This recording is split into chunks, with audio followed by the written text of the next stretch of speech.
चलो, आज सबने पंखे बंद कर दिए ना, बढ़िया है।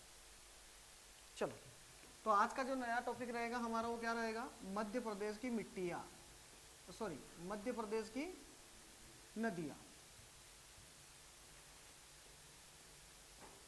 नदियाँ, ठीक है, मध्य प्रदेश की नदियाँ, ठीक है। चलो बताओ रे, नदियाँ क्या होती हैं?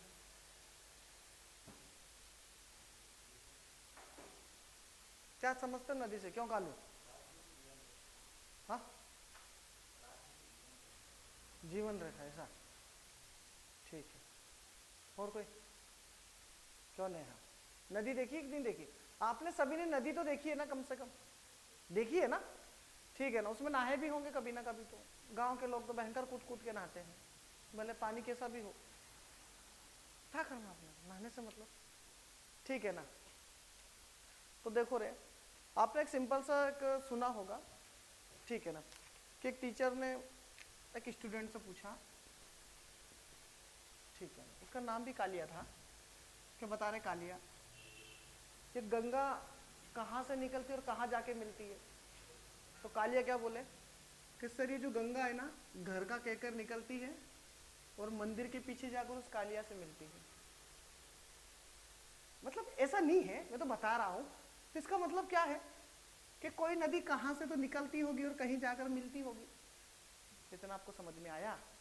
तो कुछ कॉन्सेप्ट क्या करेंगे हम, देखेंगे यहां पर। इतना आपको समझ में आ गया ना, ठीक है ना। चलो बढ़िया, देखो अब देखो रे, नदियां जहां से निकलती है मतलब किसी स्थान से निकलती है। अब निकलती कैसे? जमीन के अंदर से पानी निकलता है, समझ गए ना इतना?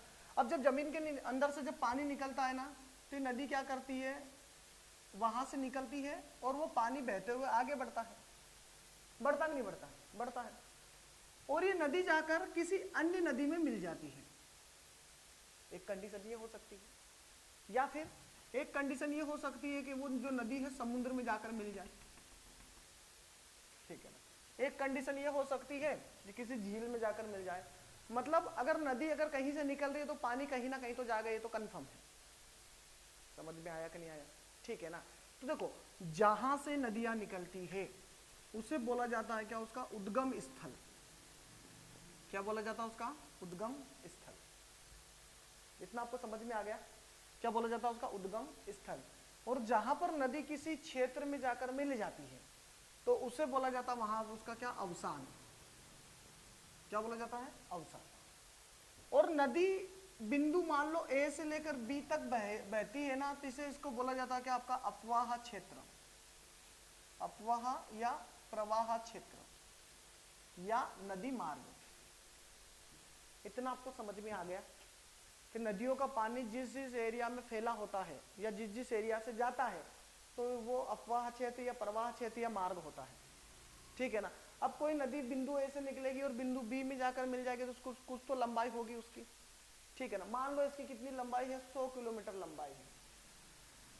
समझ गए ना इतना? अब देखो, अगर ये नदी दो राज्यों से निकल रही है, मान लो कि एक राज्य ये है और एक राज्य क्या है आपका, ये है, तो इस राज्य में इसकी लंबाई मान लो कितनी है, 50 है, तो इस राज्य में इसकी लंबाई कितनी होगी, 50 किलोमीटर होगी कि नहीं होगी? तो इतनी सिंपल सी बात आपको समझ में आ गई कि नदियां जहां से निकलती है उसको उसे क्या कहा जाता है, उद्गम स्थल या उद्गम। जहां पर जाकर कहीं मिल जाती है उसे बोला जाता क्या, उसका अवसान। और नदियां जिस रास्ते से गुजरती है उसको क्या बोला जाता है, नदी मार्ग या अफवाह तंत्र या प्रवाह। इतना आपको समझ में आ गया? अब देखो, कोई ये नदी है ना, कोई एक नदी है, ये जा रही है। अब इसमें क्या होती है, इसमें कुछ छोटी छोटी नदी आकर मिलती है, ऐसे मिलती है। तो जब मुख्य नदी में जो छोटी छोटी नदी आकर मिलती है ना, तो इन छोटी छोटी नदियों को सहायक नदियां कहा जाता है। क्या कहा जाता है? सहायक नदियां। क्लियर है इतना? सबको समझ में आ गया इतना? उद्गम क्या होता है, जहां से नदियां निकलती है, और अवसान जहां पर नदियां खत्म होती है या किसी से जाकर मिल जाती है। और नदी मार्ग क्या होता है, जिस रास्ते से नदी बहती है, ठीक है ना। और अपवाह तंत्र क्या होता है, जहां से जितना नदियों का पानी फैला होता है। इतना आपको समझ में आ गया? अब एक कॉन्सेप्ट और ध्यान रखना, अब ये जो मान लो ये नदी है, आपको दिख रहा है ना कैमरे से, कोई दिक्कत तो नहीं है ना, ठीक है ना। अब ये नदी बह रही है, बह रही है ना, तो देखो एक पानी कहां से आएगा, एक जहां से उद्गम हो रहा वहां से आएगा पानी, पहला पानी यहां से आ जाएगा। एक पानी और इसमें कहां से आएगा, कुछ सहायक नदियां यहां पर पानी लाके छोड़ देगी। इसके अलावा भी नदियां क्या करती है, अपने आसपास के जो अंडरग्राउंड वाटर है उससे क्या करती है, नीचे नीचे पानी लेती है और फिर बहती है। आप समझ रहे हो मैं क्या बोल रहा हूं, कि जैसे मान के चलो कि एक नदी बह रही है तो क्या करती है, सहायक नदियां मिल गई, जहां से उद्गम स्थल हो वहां से पानी मिल गया। इसके अलावा भी उस नदी में उसके आसपास के एरिया से नीचे नीचे से पानी आता और उस नदी में आकर मिलता है। जैसे मान के चलो कि ये है हमारी नदी, ये बीच वाली क्या है नदी, अब आसपास के एरिया से भी पानी आएगा और उसमें आकर मिलेगा। इतना आपको समझ में आ गया, तो उसे बोला जाता है क्या, नदी बेसिन। क्या बोला जाता है, नदी बेसिन, नदी बेसिन, बेसिन। बेसिन देखा होगा ना आपने, जिसमें हम वॉशरूम वगैरह में रहता है ना, अपने हाथ वाथ धोते हैं, अरे वो बेसिन देखा होगा ना आपने, अरे नल के नीचे लगा होता है, देखा है ना। अब देखो आप उसमें कहीं भी हाथ धो, पानी घूम फिर कर एक ही जगह आएगा, तो बेसिन भी वही होता है क्या, मतलब नदी के आसपास का जो एरिया होता है ना वो ऐसे ढलान वाला होता है, वहां से पानी ऐसे आता है और नदी में आकर मिल जाता है, तो नदी बेसिन समझ में आया, ठीक है ना। तो मध्य प्रदेश में जो नर्मदा नदी है उसका जो नदी बेसिन है वो आपका 98,976 वर्ग किलोमीटर में फैला हुआ है। इतना आपको समझ, लगभग 1,00,000 किलोमीटर एरिया में फैला हुआ है। इतना आपको समझ में आ गया, समझ में आ गया ना इतना, ठीक है ना। तो नदी बेसिन ध्यान रखना क्या होता है, अवसान उद्गम, क्लियर हो गया ना। अब मैं बोलूंगा नर्मदा नदी का उद्गम आपका कहां से होता है, अमरकंटक, अनूपपुर जिले की अमरकंटक पहाड़ी से होता है, इसका मतलब वहां से निकलती है, और इसका अवसान आपके खंबात की खाड़ी या अरब सागर में होता है, मतलब वहां जाके वो मिल जाती है। नर्मदा नदी की कुल लंबाई मान लो मैं बोलूंगा आपसे कि 1312 है, 1312 है, तो आप मान लेना कि इसकी कुल लंबाई जहां से उद्गम हो रहा वहां तक। और अगर मैं बोलूं कि मध्य प्रदेश में उसकी लंबाई आपका 1077 है, मतलब 1077 है, मतलब मध्य प्रदेश में इतना इतना बहती है वो, तो आपको ये कॉन्सेप्ट समझ में आ गया। अब मैं बोलूंगा कि मध्य प्रदेश में जो आपकी नर्मदा नदी है ना उसकी 41 सहायक नदियां है, तो आप समझ जाओगे ना उसमें मिल रही है 41 नदियां, ठीक है ना। फिर मैं बोलूंगा कि इसके बाएं तट से 22 नदियां मिलती है और दाएं तट से 21 नदियां मिलती है, तो आप समझ जाओगे ना कि मतलब तट मतलब एक तो ये किनारा और एक ही किनारा। अब जैसे मैं यहाँ पर खड़ा हूं तो मेरा सीधा हाथ दायां तट और उल्टा हाथ बायां तट, सिंपल सी बात समझ में आ गई सबको, ठीक है ना। तो ये बेसिक कॉन्सेप्ट है किसी भी नदी को पढ़ने के, और बाकी तो अगर डिटेल में पढ़ना है तो फिर आपको एमपीपीएससी में ही पढ़ना पड़ेगा क्या, क्योंकि यहाँ पर इतनी ही आवश्यकता है बस, ठीक है ना, समझ गए ना इतना। चलो आगे बढ़े। आप एमपीपीएससी वगैरह देते हो कि नहीं देते हो, हाँ आप नहीं देते हो, क्यों, इंटरेस्ट नहीं है। आप देते हो, कितनी बार दिया आपने, कितनी बार दिया आपने, कब कब, 19 और 20, उसके बाद नहीं दिए, क्यों।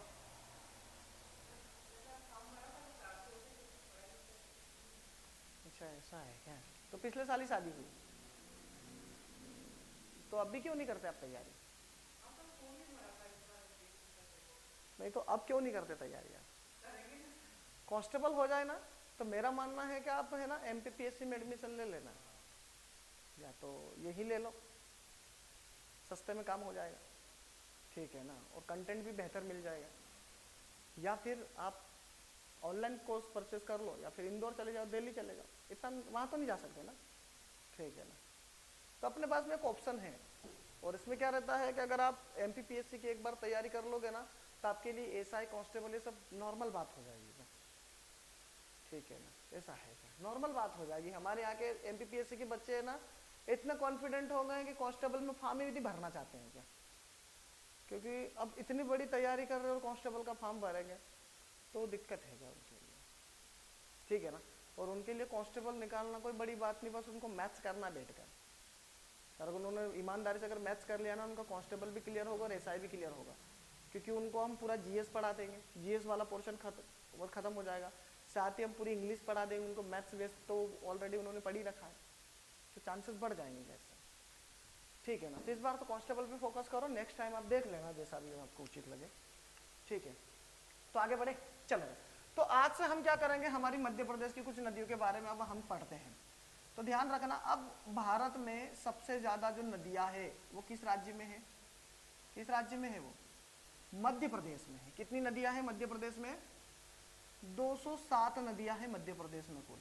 कितनी है, 207। और सभी राज्यों में से सबसे ज्यादा नदियां हमारे मध्य प्रदेश राज्य में ही क्या है। इस कारण मध्य प्रदेश को नदियों का मायका कहा जाता है।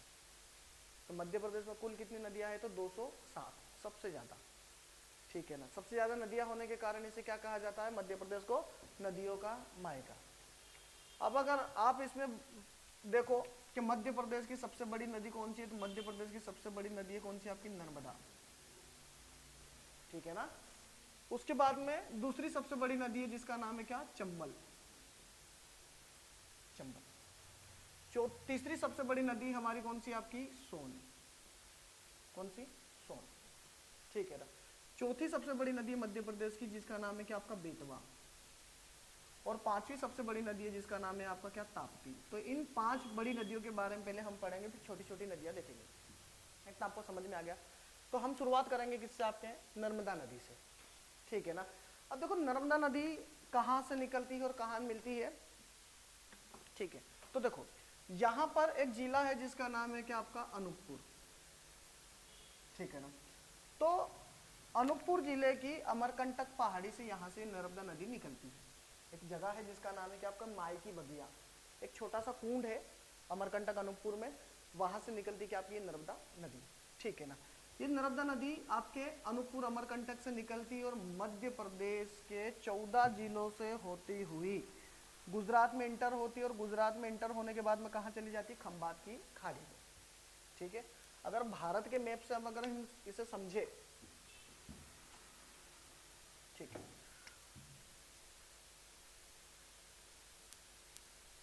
ये अपना इंडिया का मैप है ना।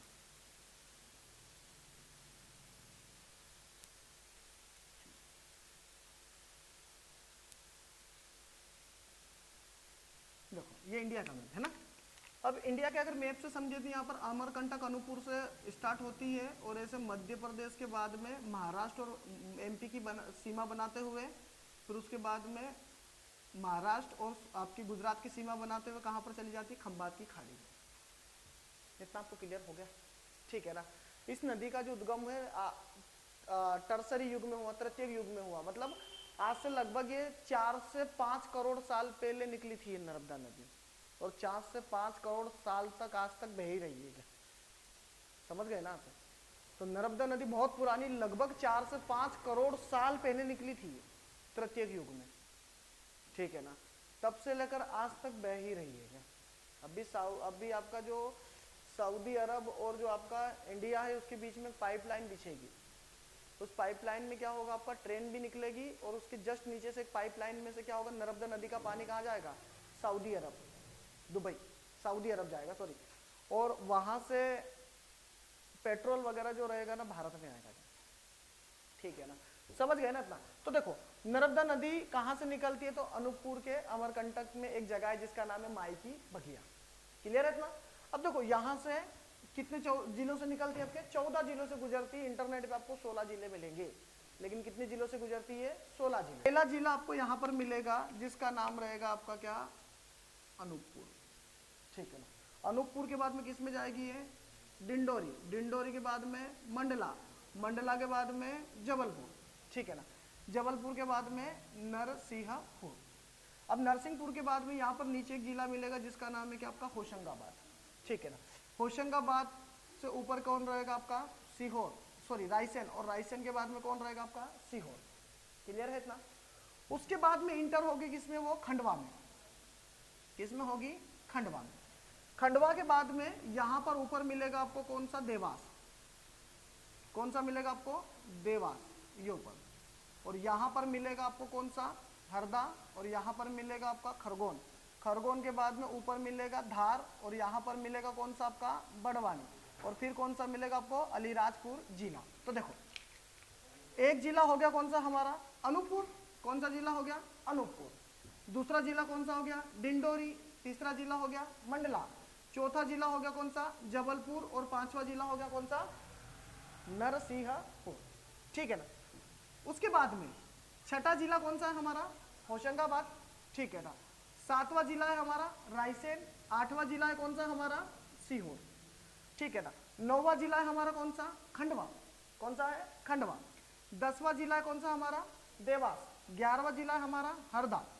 12वां जिला कौन सा हमारा, 12वां जिला कौन सा है, कौन सा है, खरगोन है ना, फिर मिस्टेक हो गई यार, दिक्कत कहाँ आ गई, ये हरदा एक्स्ट्रा लिख ले, चलो ठीक है। तो 11वां जिला कौन सा हमारा, कौन सा है, खरगोन। 12वां जिला कौन सा है, धार। 13वां जिला कौन सा है, बड़वानी। और 14वां जिला कौन सा हमारा, अलीराजपुर। बस इतना ध्यान रखना, आपसे नहीं पूछा जाएगा, ठीक है ना। बस आप इतना ध्यान रखना कि नर्मदा नदी मध्य प्रदेश के 14 जिलों से होकर गुजरती है। इतनी बात आपको समझ में आई कि नहीं आई, आ गई, ठीक है ना। अब 14 जिलों में से ध्यान रखना, 14 जिलों में से अगर इनके शहर पूछे तो आप बता दोगे, ठीक है ना। आपसे पूछे बताओ सांची किस नदी के किनारे है, तो किस नदी, नर्मदा नदी। कौन से जिले में आता सांची, रायसेन में आता है, ठीक है ना। अगर आपसे पूछे कि महेश्वर किस नदी के किनारे, तो नर्मदा नदी के किनारे। जबलपुर किस नदी के किनारे बसा है, तो नर्मदा नदी के किनारे, ठीक है ना। उसके बाद भी आपसे पूछ ले कि धार किस नदी के किनारे है, तो माही नदी के किनारे। ये क्वेश्चन ध्यान रखना क्या, हाँ ठीक है ना, यहां पर मिस्टेक कर दोगे क्या आप, ठीक है ना। कौन सी नदी के किनारे है, माही नदी के किनारे है धार, समझ गए ना। जोबट कौन सी नदी के किनारे है, जोबट कौन सी नदी के किनारे है, वो हथनी नदी के किनारे है, इसलिए पढ़ना पड़ेगा ना, ध्यान रखना, समझ गए ना। अलीराजपुर जिले से तो गुजरती है। चलो आपको इतना समझ में आ गया है कि नर्मदा नदी से कितने जिलों से होकर गुजरती है, 14 जिलों से, ठीक है ना। अब देखो कहां से निकलती है, अमरकंटक अनूपपुर से निकलती है, और कहां पर जाके मिल जाती है, खंबात की खाड़ी में। तो यहां से लेकर यहां तक इसकी कुल लंबाई हो कितनी है, 1312 किलोमीटर। कितनी है, 1312 किलोमीटर, मतलब 13-12 किलोमीटर। क्लियर है इतना। अब देखो, अब बताइए मुझे मध्य प्रदेश में कहां से गुजरती है। तो देखो मध्य प्रदेश में अमरकंटक से लेकर अलीराजपुर, मतलब अनूपपुर से लेकर अलीराजपुर तक जिले तक ये नदी बहती है कि नहीं बहती है, बहती है ना। अब बहती है तो इसका मतलब क्या है कि इसकी कुछ लंबाई आपके दूसरे राज्य में भी है। तो मध्य प्रदेश में कितना बहती है, तो ये बहती है 1077 किलोमीटर, मतलब 1077 किलोमीटर। सिंपल सा क्वेश्चन समझ में आ गया कि मध्य प्रदेश में कितनी लंबाई है इसकी, तो 1077 किलोमीटर लंबाई है, और कुल लंबाई कितनी है इसकी, 1312 किलोमीटर या 13-12 किलोमीटर, ठीक है। अब देखो नर्मदा नदी क्या होता है कि जब निकलती है ना, तो ये मध्य प्रदेश और आपके महाराष्ट्र की सीमा बनाते हुए निकलती है। किसकी, मध्य प्रदेश और महाराष्ट्र की सीमा बनाते हुए निकलती है। तो आपसे पूछ ले कि नर्मदा नदी मध्य प्रदेश और महाराष्ट्र की सीमा कितने किलोमीटर तक बनाती है, तो 34 किलोमीटर तक बनाती है। कितने किलोमीटर तक, 34 किलोमीटर तक। इतना आपको समझ में आ गया। उसके बाद में ये जो नर्मदा नदी आगे जाती है ना, तो महाराष्ट्र और गुजरात की सीमा बनाते हुए जाती है। तो महाराष्ट्र और गुजरात की कितने किलोमीटर सीमा बनाती है, तो ये 40 किलोमीटर तक सीमा बनाती है। समझ गए ना अपना। उसके बाद में अगर आपसे पूछ ले कि ये गुजरात में कितना बहती है, तो गुजरात में 161 किलोमीटर बहती है। और मध्य प्रदेश में कितना बहती है, तो 1077 किलोमीटर बहती है। यदि आप इनको जोड़ दोगे तो 1312 किलोमीटर आ जाएगा। इतनी बात आपको समझ में आ गई, ठीक है ना। मैं आपको सब ये नोट्स में दे दूंगा क्या, ठीक है ना। कल दे देता नोट्स में, लेकिन वो क्या है कि मोबाइल डिस्चार्ज था मेरा, ठीक है, नोट्स ढंग से बन नहीं पाया। चलो तो आगे बढ़े, मतलब उसकी फोटो क्लिक नहीं हो पाई। इतना आपको समझ में आ गया। तो मध्य प्रदेश की लंबाई कितनी है, अरे सॉरी, मध्य प्रदेश में नर्मदा नदी की लंबाई कितनी है, 1077। कुल लंबाई कितनी है, 13-12, 1312। मध्य प्रदेश और महाराष्ट्र की सीमा कितने किलोमीटर बनाती है, 34 किलोमीटर। और गुजरात और आपके महाराष्ट्र की सीमा कितनी लंबाई इसकी, 40।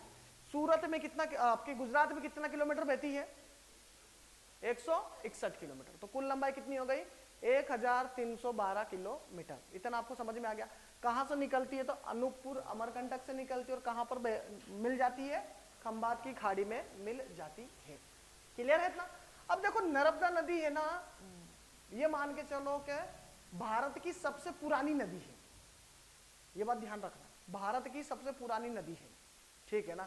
जब आपको ज्योग्राफी पढ़ाएंगे ना तब बताएंगे कि जब ये आपकी गोंडवाना, जो गोंडवाना चट्टान है जब आपकी यूरेशियन प्लेट से टकराती है तो 3 नदियों का उद्गम होता है, एक तो नर्मदा, एक सोन और एक गोदावरी, ठीक है ना, समझ गए ना।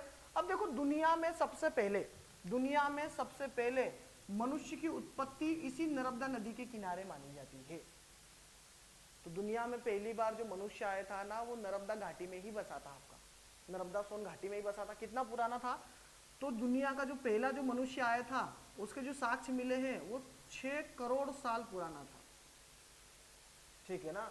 उसकी एक खोपड़ी मिली है होशंगाबाद के हथनोरा से, और जब उसकी जांच की गई तो उसकी आयु कितनी निकली आपकी 6 करोड़ साल निकली है। तो अगर आपसे पूछ ले कि दुनिया में पहली बार मानव के साक्ष्य कहां पर मिले तो नर्मदा घाटी में मिले हैं, क्लियर है ना। और अगर आपसे पूछ ले कि ये आपकी मानव खोपड़ी या नर्मदा मानव कितना साल पुराना है तो 6 करोड़ साल पुराना है। तो जो खोपड़ी मिली है ना उसका नाम क्या रखा गया आपका, नर्मदा मानव, ठीक है ना। कहां से मिली है खोपड़ी, होशंगाबाद के हथनोरा से। इतना आपको समझ में आया, ठीक है ना। तो दुनिया की आपकी भारत की सब पहली नदी कौन सी है, नर्मदा। दुनिया का पहला मानव कहां पर आया था, नर्मदा घाटी में। और आपको पता होगा भीम बेटिका की गुफा कहां पर है, रायसेन में, ठीक है ना। और मानव के साक्ष्य वहां पर मिले हैं ना, आदि मानव के साक्ष्य मिले हैं क्या आपके, इतना आपको समझ में आ गया, ठीक है ना। क्योंकि देखो मानव यहां पर आकर क्यों बसेगा 6 करोड़ साल पहले, क्योंकि पानी चाहिए।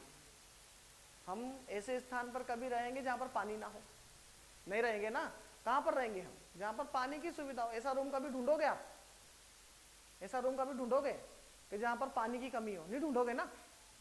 भले कम किराए में भी दे दे लेकिन हम नहीं लेंगे, क्योंकि क्या मतलब इतना रहने के बाद में भी बाल्टी सिर पर उठा के लाओ तो मतलब क्या है, ठीक है। तो आपको इतनी बात समझ में आ गई, समझ में आ गई ना। तो नर्मदा नदी का उद्गम कहां से होता है बताओ रे, अमरकंटक का अनूपपुर से। अवसान कहां पर होता है इसका, खंबात की खाड़ी या अरब सागर, ठीक है ना। कुल लंबाई कितनी है 1312, और मध्य प्रदेश में कितनी है 1077, ठीक है ना। उसी प्रकार आप ये बताओ मुझे कि ये जो मध्य प्रदेश और महाराष्ट्र की सीमा कितने किलोमीटर तक बनाती है, 34, और महाराष्ट्र और गुजरात की सीमा 40, और गुजरात में कितने किलोमीटर बहती है 161 किलोमीटर बहती है। क्लियर हुआ इतना।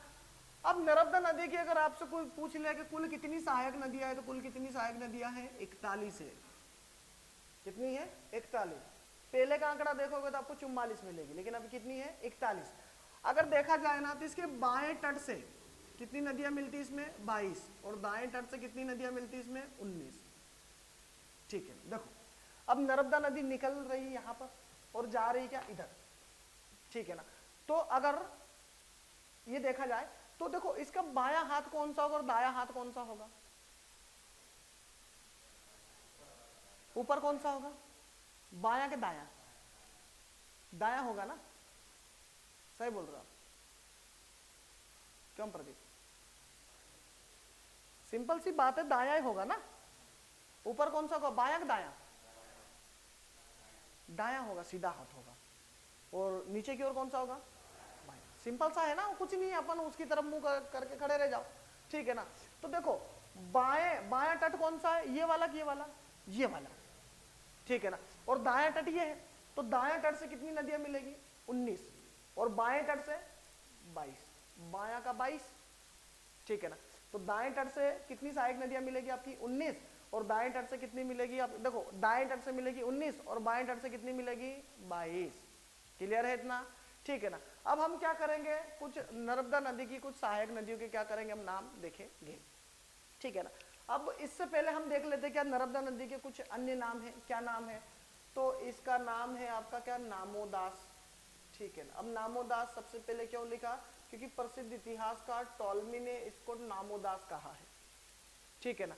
फिर आपने सुना होगा मेकल सूता, मेकल कौन है, मेकल पहाड़ी, और मेकल सूता का मतलब होता पुत्री, मतलब मेकल पहाड़ की बेटी, ठीक है ना। उसके बाद में एक और नाम है इसका क्या, शिव कन्या, क्या है आपकी शिव कन्या, एक नहीं है शिव कन्या है, भगवान शिव की पुत्री। उसके अलावा भी आपका क्या है, ठीक है, सोम प्रभा है, कुंवारी है, माई माई है, माई बोलते कि नहीं बोलते, इसको बोलते हैं। उसके अलावा संकरी वंकरी भी बोलते हैं। संकरी क्यों बोलते हैं, जैसे माई हो गया, इसको संकरी क्यों बोलते हैं, क्योंकि ये भगवान शंकर की लड़की मानी जाती है, ठीक है ना। और आपने कहानी भी सुनी होगी कि ये एक तो नर्मदा नाम की एक लड़की थी, वो अपने पिता के साथ में गई, उसके पिता को लगी प्यास तो बन गई पानी, नदी बन गई। सुनी होगी कि नहीं सुनी होगी, पर ये सिर्फ कथा है क्या, इसका प्रैक्टिकली प्रूफ नहीं है, ठीक है ना, समझ गए ना गाना। तो आगे बढ़े, आगे बढ़े, चलो।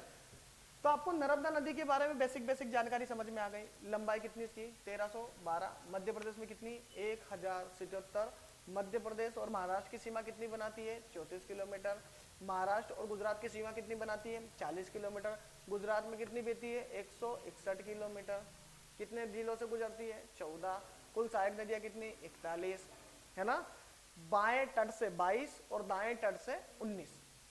क्लियर है इतना, क्यों रोशनी, समझ में आया? बाकी तो आपको वीडियो में मिल ही जाएगी ना ये चीजें, ठीक है ना।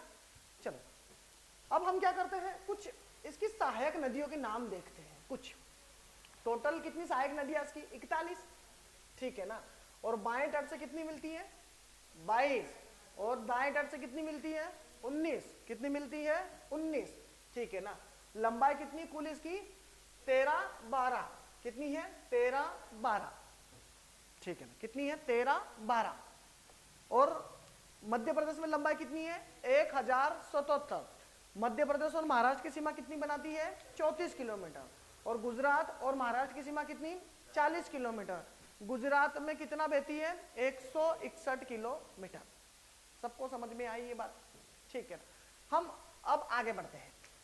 अब कुल कितनी सहायक नदियां हैं 41, उसमें बाएं तट से मिलती, दाएं तट से कितनी मिल रही है 19, और बाएं तट से कितनी मिल रही है 22, कितनी मिल रही है 22, ठीक है।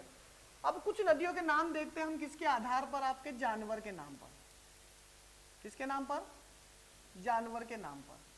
मतलब ये ट्रिक है ना कि नर्मदा नदी की कुछ सहायक नदियां ऐसी है जिनका नाम आपके किसी जानवर के नाम पर है, ठीक है ना। कैसे, देखो पहली कौन सी रुकमा, पहली है आपकी हथनी, ठीक है ना, दूसरी है आपकी क्या शेरनी, है ना, तीसरी है आपकी कौन सी ऊंटनी, कौन सी है ऊंटनी, ठीक है ना। तो हथनी शेरनी ऊंटनी, ठीक है ना। और एक आप लिख लेंगे, एक हम देख लेंगे बारना, और एक है कौन सी आपकी हिरण, कौन सी आपकी हिरण। अगर आपसे पूछ ले कि बताओ ये हथनी किसकी सहायक नदी है, तो नर्मदा नदी की है कि नहीं है, ठीक है ना, है कि नहीं है, ठीक है ना। और आपसे पूछ ले कि हिरनी किसकी सहायक नदी है, तो किसकी बताओगे नर्मदा नदी की। तो हथनी ऊंटनी शेरनी हिरनी हिरण, और एक और नदी है जिसका नाम है क्या आपका गोई, गोई देखी आपने, गोई गोई गोई गोई नहीं देखा आपने? अरे छिपकली जैसी आती है ना, अभी बारिश के दिनों में घूमती रहेगी खेतों में, वो बड़ी सी छिपकली टाइप, उसको गो बोलते अपन, गो। क्यों नहीं देखा, क्यों रखा लो, देखा कि नहीं देखा, नहीं देखा? अरे गिरगिट जैसी रहती ना बड़ी सी, अब वो तो नहीं पता, काली काली, हाँ गोयरा, सही बात है, तो उससे नाम याद रख लेना। तो देखो सिंपल सी बात समझ में आ गई। अगर आपसे पूछ ले कि गोई किसकी सहायक नदी है, तो नर्मदा। हथनी शेरनी ऊंटनी बारना हिरण, ये सब किसकी सहायक नदियां हैं, नर्मदा नदी की।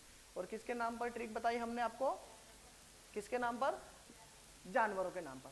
अब देखते हैं हम कौन सी नदी किसके नाम पर, किचन के नाम पर। किचन देखते हैं, देखा सबने, किचन तो सबके घर होगा ना, और नहीं होगा तो कम से कम एक खाना बनाने की होटली होगी ना। तो किचन के नाम पर क्या करते हैं हम, देखते हैं, किचन के नाम पर देखते हैं। तो देखो किचन के नाम पर आपको मिलेगी, एक मिलेगी दूध से दुग्धा, ठीक है ना। उसके बाद में शक्कर से शक्कर, दुग्धा शक्कर। उसके बाद में क्या होता है किचन में, तवा होता कि नहीं होता, होता है। तवा के बाद में रायते में डालते ना अपन बूंदी, बूंदी होती ना बूंदी। और बूंदी के बाद में और कौन सी आपकी, चंद्र केशर, केसर देखी होगी आप, चंद्र केशर, चंद्र केशर, इतना आपको समझ में आया। तो कौन कौन सी आपकी, दूधा, शक्कर, तवा, बूंदी, चंद्रकेशर। कुछ भी पूछ ले इसके बारे में कि बताओ चंद्रकेशर किसकी सहायक नदी है, तो नर्मदा नदी की सहायक नदी है। तो किचन के नाम पर समझ में आया। अब उसके बाद में एक और ट्रिक है, क्या, मान के समान के नाम पर। मान का समान देखा आपने, मान के समान के नाम पर, ठीक है ना। देखो मान तो देखी होगी ना, जब कोई लड़का, किसी लड़के का जन्म होता है तब हम क्या करते हैं, उसकी चोटी काटते हैं ना, मान वान उतारते कि नहीं उतारते? क्यों विजय, उतारते हैं? क्यों कालू, आपकी उतारी थी, क्यों उतारते हैं ना? और अपने इधर मान में क्या रहता है, बकरा जरूर मरेगा। क्या कोई मरे या ना मरे, बकरा जरूर मरेगा। आपको लगता है गलत है? सही बात तो है ना। अपन उस बच्चे की सुरक्षा के लिए किसी दूसरे का बच्चा मार रहे हैं, तो मुझे नहीं लगता है कि सही है। समझ गए? मेरे गांव में, मेरे खुद के परिवार में, मतलब हमारे गोत्र में ये प्रथा है, लेकिन मैंने इसको मानने से स्पष्ट मना कर दिया है कि मैं भविष्य में ऐसी कोई भी एक्टिविटी नहीं करूंगा, ठीक है ना। कुल के देवताओं की प्रथा टूट रही तो टूट रही, कोई बात नहीं। गलत प्रथा अगर टूट भी जाएगी तो मुझे कोई दिक्कत नहीं, सही है ना। अरे अपने अपने बच्चों की सुरक्षा के लिए दूसरे के बच्चों की बलि दे रही है, ये भी कहाँ का न्याय है? और आपको लगता है कि उसकी बलि देने से आपका बच्चा सुरक्षित रहेगा? अरे उसकी बद्दुआ लेकर आपका बच्चा कभी सुखी रह पाएगा क्या? पहले बताओ मुझे, नहीं रह पाएगा। पर इंसान बड़ा स्वार्थी है क्या? उसको खाना इसलिए कि क्या करता, बकरे को मारता है। इतनी बलि देने का शौक है तो किसी आवारा कुत्ते को पकड़ के मार डालो उसको। बात तो ये भी है ना। पर क्यों नहीं मारता कुत्ते को? क्योंकि खाता नहीं है। बकरे को इसलिए मार देता है कि फिर दबा दबा के खाएगा क्या, और ऊपर से क्वार्टर भी लेके आएगा। तो देखो गलत, जो जागरूक व्यक्ति रहेगा ना, गलत प्रथा का विरोध कर। मैं ऐसा नहीं बोल रहा कि आप हर प्रथा का विरोध करो, लेकिन जो गलत है, जो हमारे देश को, हमारे समाज को अगर बर्बाद कर रही है, ऐसी प्रथाओं को तो बंद कर देना चाहिए। आपको नहीं लगता? जैसे आपके इधर आदिवासी समाज में चलती है धापा प्रथा, जिसमें अगर आपको किसी से शादी करनी है तो लड़की वालों को पैसा देना पड़ेगा। तो ये गलत प्रथा है। इसमें क्या रहता है कि आप जिस बेटी को जिसके घर दे रहे हो, और उससे पहले आप उसका घर ही बर्बाद कर रहे हो क्या, ठीक है ना। अरे कहीं कहीं तो 4-4, 5-5 लाख रुपए लेते हैं। अब आप बताओ कि अगर किसी लड़के से आपने ऑलरेडी 4-5 लाख रुपए ले लिए तो ऑलरेडी बर्बादी हो गया ना। और आपने घर किसका बर्बाद किया? अपनी बेटी का तो किया है। अब वो इतना तो मुझे नहीं लगता कि अमीर होगा कि उसके पास में 5 लाख रुपए केस रखे होंगे। या तो अपनी जमीन बेचेगा या किसी से उधार लेगा। तो आपको नहीं लगता गलत प्रथा है? इससे अच्छा तो आप मत लो ना, क्या दिक्कत है? सही बात तो ये भी है ना। पर लोग थोड़ी ना मानेंगे। क्यों? आपको नहीं लगता गलत प्रथा है? क्यों प्रदीप? क्योंकि आपको, आप बेटी देने से पहले उसी बेटी का घर बर्बाद कर रहे हो क्या? कर रहे हो कि नहीं कर रहे हो? कर रहे हो, लेकिन लोग थोड़ी ना मानेंगे। लोग तो पैसे लेंगे, ठीक है ना। ये प्रथा बंद होनी चाहिए कि नहीं होनी चाहिए? होनी चाहिए। आपकी इधर दिक्कत ये है कि लोग है ना, पढ़ने के लिए 25,000 रुपये भी नहीं देते हैं क्या, लेकिन शादी करने के लिए 5 लाख रुपए देंगे, भले उधार करके देंगे। हाँ देखो, इसमें कुछ नहीं है, हमारा कुछ नहीं है, आपका ही समाज बर्बाद हो रहा है क्या? जिस पैसे का सही उपयोग होना चाहिए ना, वो पैसा गलत उपयोग में जा रहा है क्या? ठीक है ना। देखना का अगर समय मिले जैसे गलत प्रथाओं का विरोध करो। आपकी संस्कृति, आपका कल्चर बहुत शानदार है, यूनिक है, उसको बनाए रखो। लेकिन क्या है कि उसमें कुछ सुधार कर लोगे ना, तो आप ही का कल्चर महान हो जाएगा, आप ही लोग महान कहलाओगे, ठीक है ना। मैं तो अपने स्तर पर प्रयास कर रहा हूँ कुप्रथाओं से निपटने की, आप भी अपने स्तर पर करोगे तो ज्यादा बेटर है। चलो, तो मान, तो देखो अब उतरती है कि आपकी मान, ठीक है ना। अब मान किसकी उतारेंगे? किसी देव की मान लेते हैं ना अपन, देव, ठीक है ना। अब जब हम मान उतारेंगे किसी देव की, तो उस बापड़े छोरे को क्या कर देंगे? गंजा, तो गंजा, ठीक है ना। जब उसको गंजा कर देंगे तो उसका सिर कैसा हो जाएगा? बंजर, टकला हो जाएगा ना, वो होगा कि नहीं होगा? ठीक है ना। अब जब मान होगी, देव होगा, उसको गंजा गंजा कर दिया जाएगा तो उसका सिर क्या हो जाएगा? बंजर। और जब बंजर हो जाएगा, ठीक है ना, तो उसका मुंह कुत्ते से दिखेगा कि नहीं दिखेगा, तो कुंदा नदी। इतना आपको समझ में आया उस बच्चे का? तो मान के समान के नाम पर समझ में आया कि नहीं आया? आ गया होगा ना। तो अगर आपसे पूछ ले कि मान किसकी सहायक नदी है, तो नर्मदा की, ठीक है ना। उसके बाद में देव किसकी सहायक नदी है, तो नर्मदा की। गंजाल किसकी है, तो नर्मदा की। बंजर किसकी है, तो नर्मदा की। और कुंदा किसकी सहायक नदी है, तो नर्मदा की। तो हमने किस किस के नाम पर देखे हैं? हमने देखा एक तो जानवर के नाम पर, हथनी, शेरनी, उटनी, बारना, हिरण, गोई। और एक देखा हमने किसके नाम पर? किचन के नाम पर। देखो, एक होता दूध, हो गया शक्कर, तवा, बूंदी और चंद्र केशर। और एक किसके नाम पर हो गया आपका? मान के समान के नाम पर। तो मान, देव, गंजाल, उसके बाद में बंजर और आपका कुंदा। ये याद रहेगा आपको, ठीक है, ये याद रहेगा, ठीक है ना। चलो रे, ठीक है, चलो आगे बढ़ते हैं। नर्मदा नदी के बारे में कुछ फैक्ट और देख लेते हैं हम, ठीक है ना। उसके बाद में क्या करते हैं, हम आगे बढ़ते हैं, ठीक है। चलो आगे बढ़ते हैं। तार वाला सिस्टम बाहर ही दे दिया, चलो ठीक है, चलिए। तो देखो रे, ये बताओ मुझे, ये मान किसकी सहायक नदी है? नर्मदा नदी की। अब देखो, आप जब छोटी छोटी नदियां पढ़ोगे ना, जैसे कुंदा पढ़ोगे, ये पढ़ोगे, तो आपको कम से कम इतना तो समझ में आएगा कि नर्मदा नदी की सहायक नदी है, कहीं से भी निकले मिलना है नर्मदा नदी में ही, ठीक है ना। फिर कुंदा नदी पर देजला देवड़ा बांध बना दिया जाएगा। मान नदी पर आपकी बजाज सागर परियोजना बना दी, सॉरी माही नदी पर बनेगी। तो मान नदी पर मान परियोजना होगी कि नहीं होगी? होगी। बंजर नदी आपकी कान्हा किसली राष्ट्रीय उद्यान से गुजरेगी, ठीक है ना। तवा नदी होशंगाबाद से निकलेगी और इस पर तवा बांध बनाया जाएगा, समझ गए ना इतना। उसी प्रकार आपकी बहुत सारी नदियां हैं जो आपकी मिलेगी आपको, ठीक है ना। तो कुल कितनी सहायक नदियां हैं आपकी? 41। बाएं तट से कितनी मिलती है? 22। और दाएं तट से मिलती है 19। और कुछ के नाम हमने यहाँ पर देख लिए हैं। नामोदास किसका नाम है? नर्मदा का। किसने नाम दिया है? टोलमी ने। टोलमी एक इतिहासकार था क्या। इसके अलावा शिवपुत्री है, शंकरी है, शिव कन्या है, मेकल सुता है, माई है। ये किसके नाम है? नर्मदा माता के, ठीक है ना। और हम तो नर्मदा माता की जयंती भी मनाते कि नहीं मनाते। और एक बात ध्यान रखना, अगर आपसे पूछ ले कि नर्मदा माता या नर्मदा, मतलब आध्यात्मिक रूप से तो इनको नर्मदा माता ही कहा जाता है। नर्मदा माता का वाहन कौन सा है? मगरमच्छ है, ठीक है ना। तो पूछ लेंगे, उनका व्यापम का कोई भरोसा नहीं, कब क्या पूछ ले, ठीक है ना। ये भी पूछ लेंगे कि उस मगरमच्छ की पूंछ बाईं तरफ मुड़ी हुई है कि दाईं तरफ मुड़ी हुई है ना।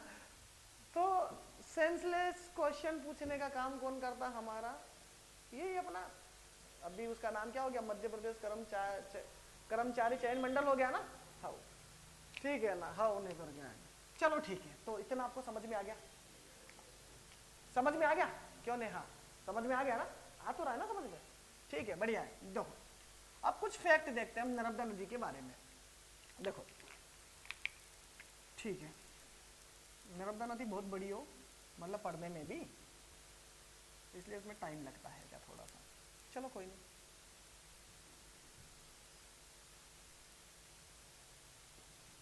चलो देखो, अब आपको पता ही है आप हमारी क्या है, आपकी नर्मदा नदी जो खंबात की खाड़ी में जाकर मिल जाती, 1312 किलोमीटर की दूरी तय करते हुए। और मध्य प्रदेश में इसकी लंबाई कितनी है?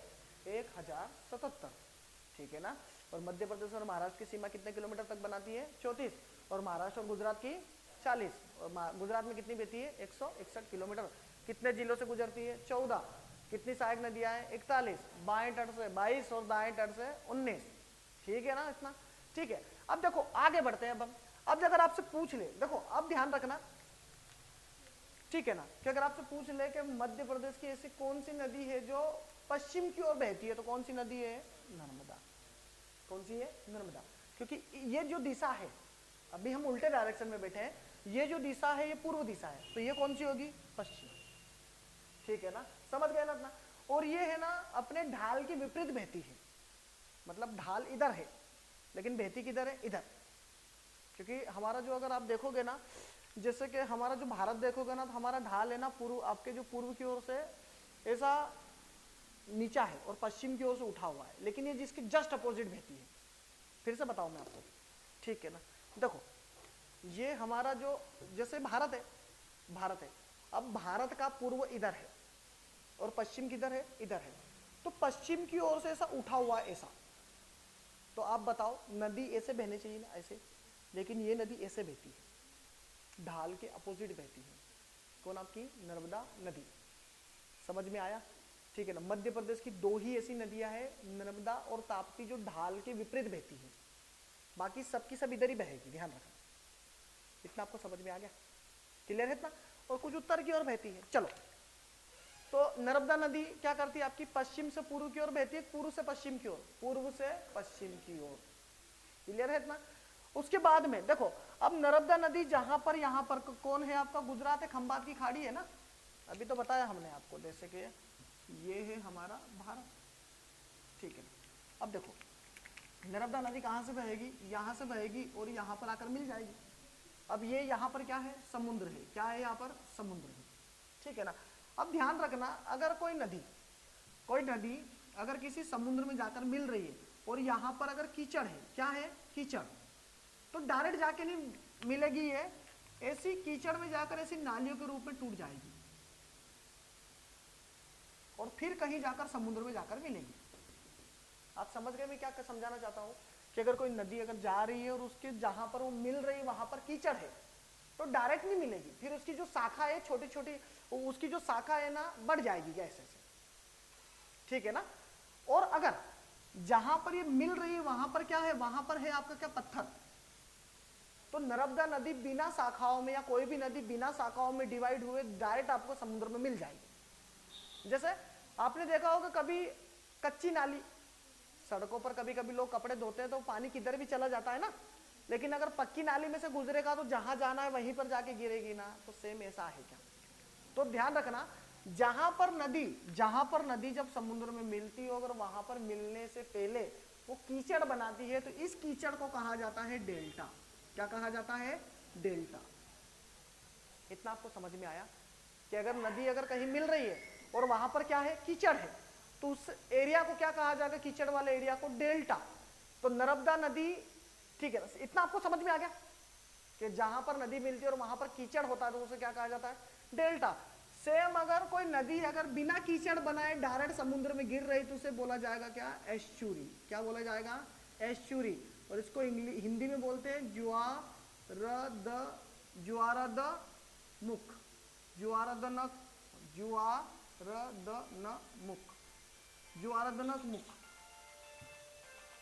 इतना आपको समझ में आया?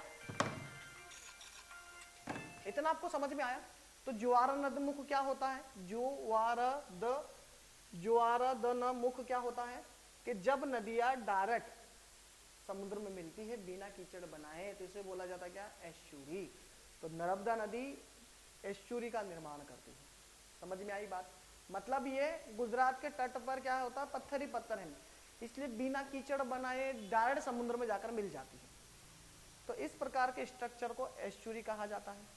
और जो नदियां अपने मार्ग में पहले कीचड़ बनाएगी, कीचड़ बनाकर फिर समुद्र में मिलेगी, तो उसे क्या बोला जाएगा? आपका डेल्टा। ये वाला फैक्ट समझ में आया? आ गया समझ में? अब देखो एक फैक्ट है। क्या फैक्ट है? कि वैशाख महीने का नाम सुना होगा? वैशाख महीना। अब देखो हर महीने में 2 चीज आती है, एक तो कृष्ण पक्ष और शुक्ल पक्ष। जब चांद हमको दिखता है तो शुक्ल पक्ष, तो वैशाख महीने का शुक्ल पक्ष होता है। और इस शुक्ल पक्ष की होती क्या? सप्तमी, मतलब सातम। ठीक है ना। वैशाख महीने की होती क्या? शुक्ल सप्तमी। उस शुक्ल सप्तमी के दिन क्या किया जाता है कि देखो यहां पर है हमारा क्या? इंडिया।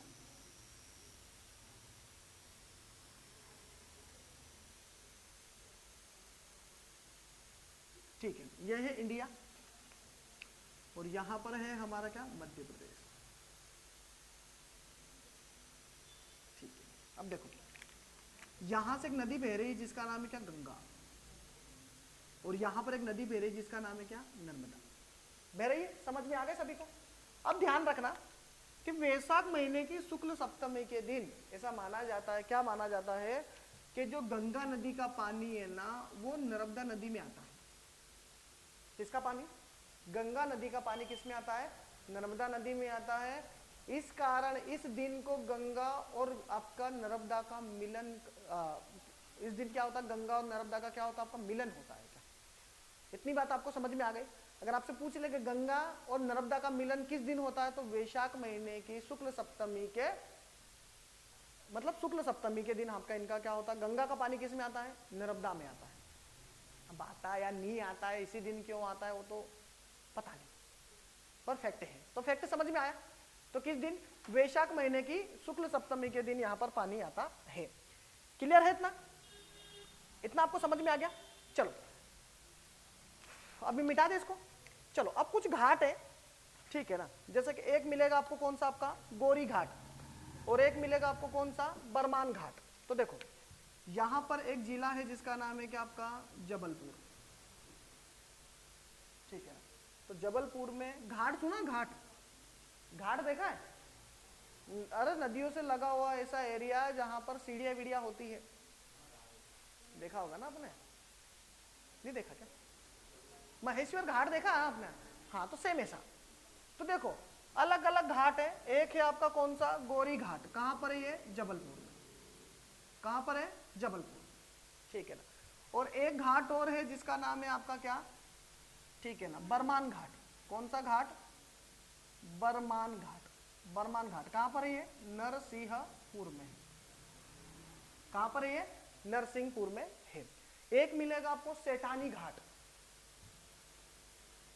वो कहां पर मिलेगा आपको, होशंगाबाद में।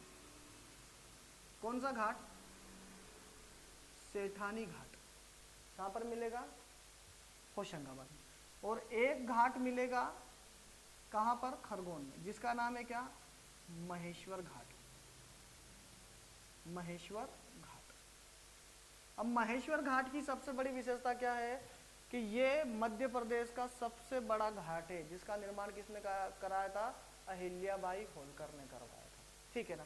गौरी घाट के बारे में क्या फैक्ट है कि इस घाट पर आपका गोकुंभ का मेला लगा था।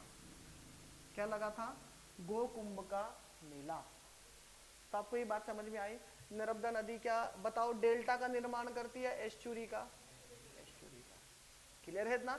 उसके बाद में ये बताओ मुझे, ठीक है ना, एस्चुरी क्या होती है, एस्चुरी बताओ क्या होती है,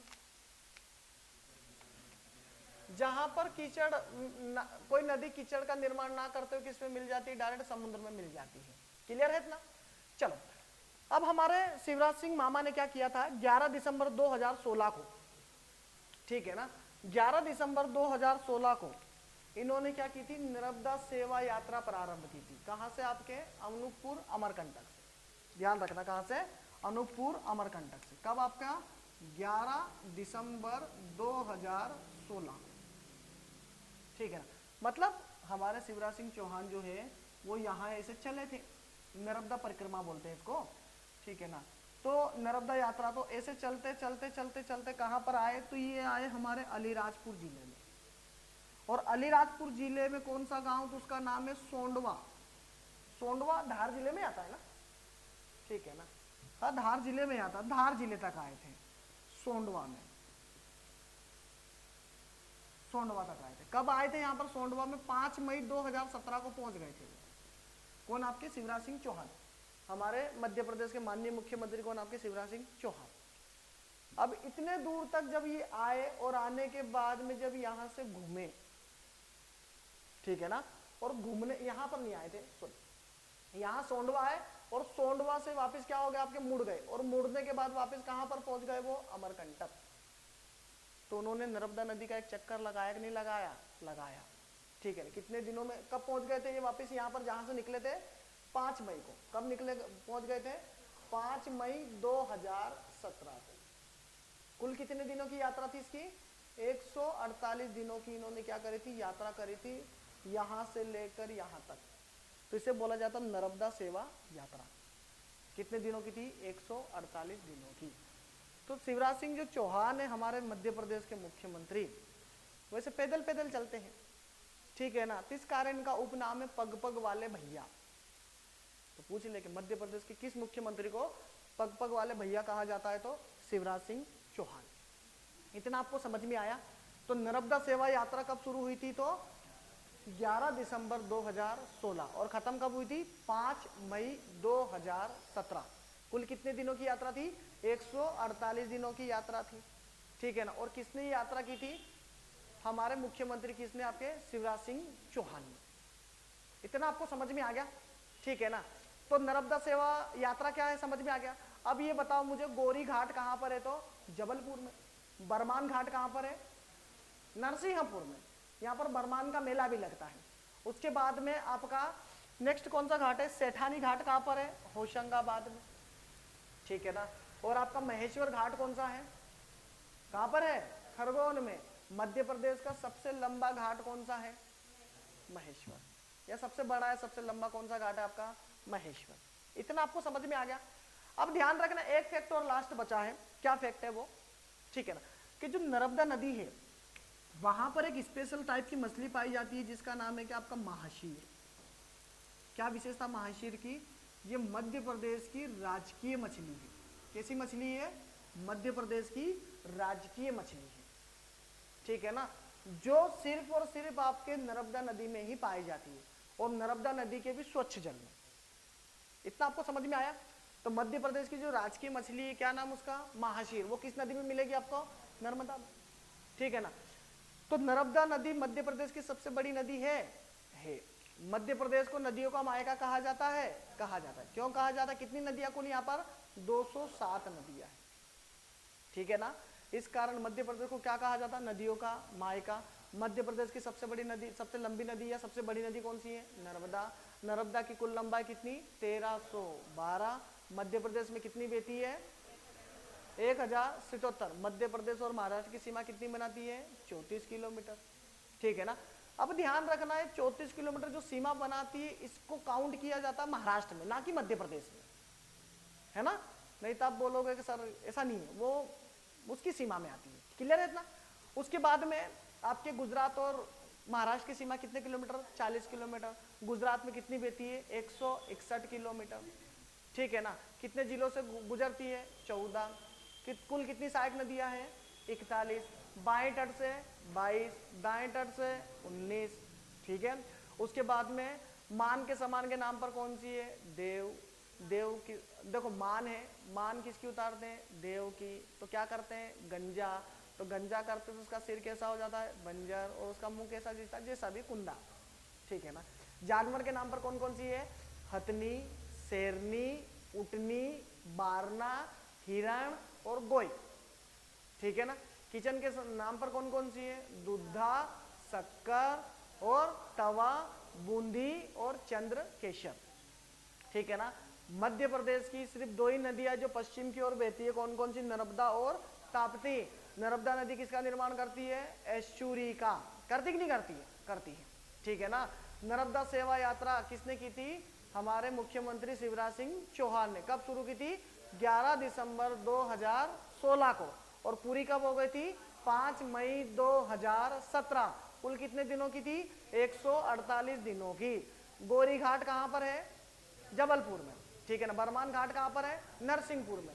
सेठानी घाट कहां पर है? होशंगाबाद में। और महेश्वर घाट कहां पर है? खरगोन में। इतना आपको समझ में आ गया। तो आपको नर्मदा नदी पूरी समझ में आ गई। और नर्मदा नदी और गंगा नदी का मिलन कब होता है?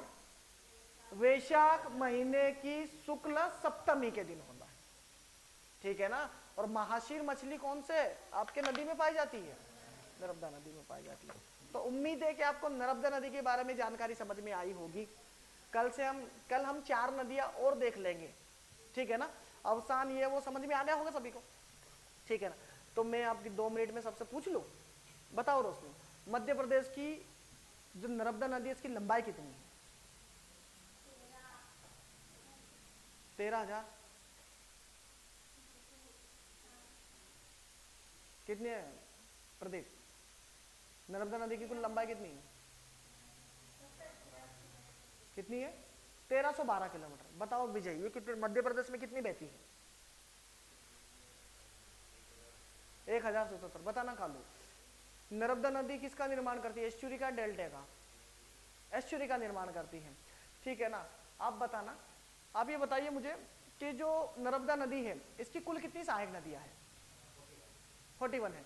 आप बताना नर्मदा नदी, ठीक है ना, नर्मदा नदी के दाएं तट से कितनी नदियां मिलती है? 19 नदियां। नेहा बताना बाएं तट से कितनी मिलती है, कितनी, 22। बताना रुकमा, नर्मदा नदी कहाँ से निकलती है? हाँ हाँ चलो ये बताना विजय, ये नर्मदा सेवा यात्रा कितने दिन की थी? 148 दिन की, ठीक है ना। तो मैंने आपको सब जितने भी फैक्ट पॉसिबल थे सबके सब करवा दिए हैं। अब ध्यान रखना, अगर आपने इतना भी पढ़ लिया है ना तो उस बात की गारंटी मैं देता हूं कि नर्मदा नदी से क्वेश्चन बाहर नहीं जाएगा, क्योंकि एक किताब का नहीं है, ना ही एक जगह का है। क्या ये 2016 से 2023 का एक्सपीरियंस है क्या? 2015 से 2023 के आसपास का क्या है एक्सपीरियंस है, लगभग 7-8 साल का। ठीक है, ठीक है। अब आप करेंट अफेयर पढ़ लो। Thank you. ये लो प्रदीप, इसको बंद कर दो।